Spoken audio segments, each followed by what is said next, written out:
Okay. Hi, I want to talk to you about what you can do if you have alopecia. The first thing I want you to do is not freak out, okay? Because I see this all the time and I did it myself. I freaked out. I started with a patch this big. Within 2 months, I'd lost all of the hair on my head and the rest of my body, and I freaked out. And I just don't think it actually helps you. So please, first thing, don't freak out, okay? I'm going to go through some of the things you might be feeling and then give you some ideas about what you can do.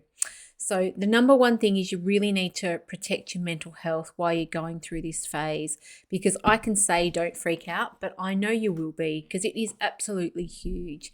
And there's a raft of stuff around what people say about alopecia, and it can really affect your mental health, okay?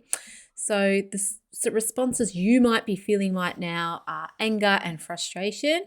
You might be thinking, why me? What have I done to deserve this? Does this mean I'm going to die? For me that had alopecia universalis, I tell you what, that is a really challenging thing to go through. Starting off with areata and then within 2 months, no hair. So I really understand if you're one of those people where it's affecting your mortality.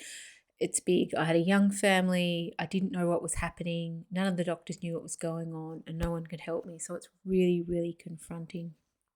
So you can be then also worried about the future. What does this mean? Who's going to look after my family? Etc. etc.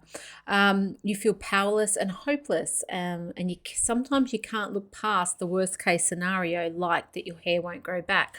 And this can depend a bit on who you're talking to, so you got to think about that. You might have regret or guilt about things you've done in the past that you think, oh, this is what's caused the alopecia.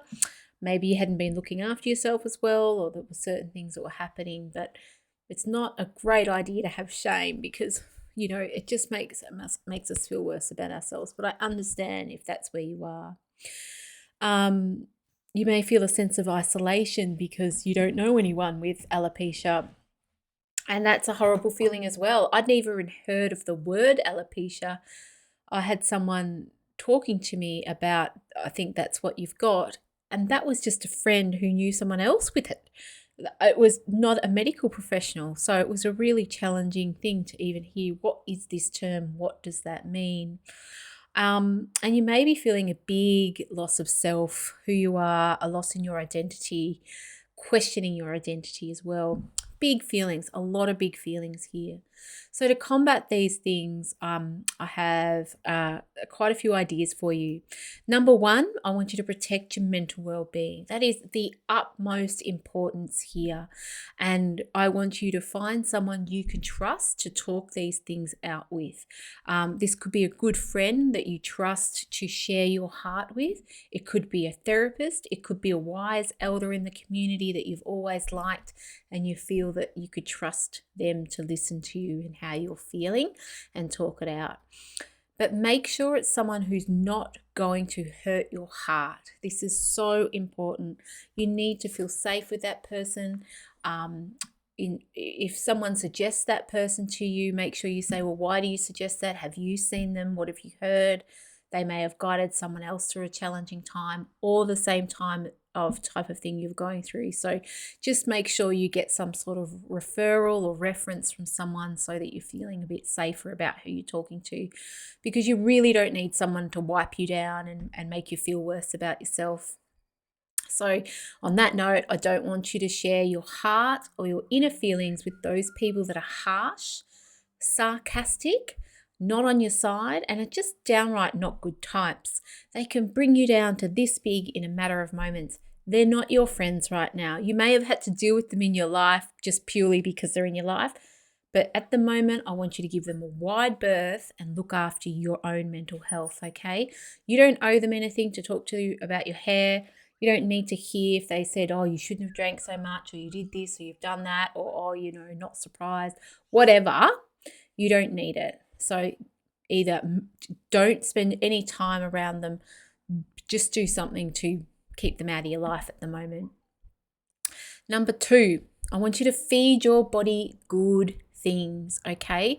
And I want you to think about this. If you're a plant, if you're a seedling or a plant in the garden like a tomato plant or something like that, and if we fed that plant Coca-Cola and coffee, it probably wouldn't do so well. It'd probably grow a bit, but it wouldn't do so well.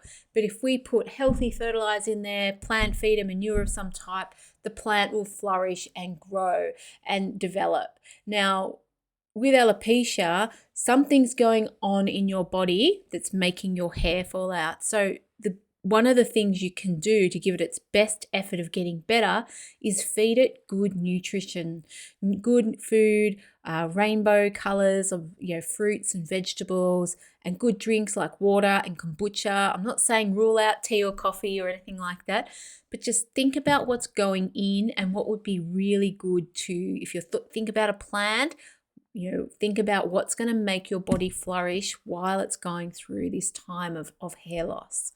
So that goes on to number 3, let's feed your mind only good things. So we've got to feed your body good things, but I want you to feed your mind good things, okay? Don't look up the doom stories of people that have never recovered. They are there, and it is a big challenge, and there are many reasons for people to have alopecia. They may not be the same as yours, so let's not go there just yet. I don't want you to meet on social media pages and groups and things like that with negative energy and negative stories of woe and I'm never going to heal. I can appreciate that your brain may go there, but if we're talking about protecting yourself right now, it's not going to be helpful. Rather, associate and feed your mind things with healing stories and people that have done well to get whatever it is you're going through in your alopecia journey. Listen to those that have healed, okay? Like follow their footpaths. Your recipe will be different, but just glean that wisdom from those people that have healed, okay? Don't listen to those naysayers. Okay, so number 4, gentle exercise. Don't give up your, getting out and moving and being in the sunshine and all of those things just because you've got alopecia and you need to sit on the computer and research all day about how to heal. It's really important for your overall well-being and keep your mental health good, keep your body moving. It's really good for our bodies to move. So whether that's a gentle swim, or I couldn't go in chlorinated water because it made my skin itch. I do live near the ocean, so I'm very lucky, but I think it's really important. My exercise was the gentle exercise, walking my dog. So he demanded a walk every day, so I did have to do that. Sleep. This is number 5. It can be one of the hardest things to do when you're trying to heal from alopecia is to wind down at night and sleep. So if we can try to keep our sleep hygiene in a really great place.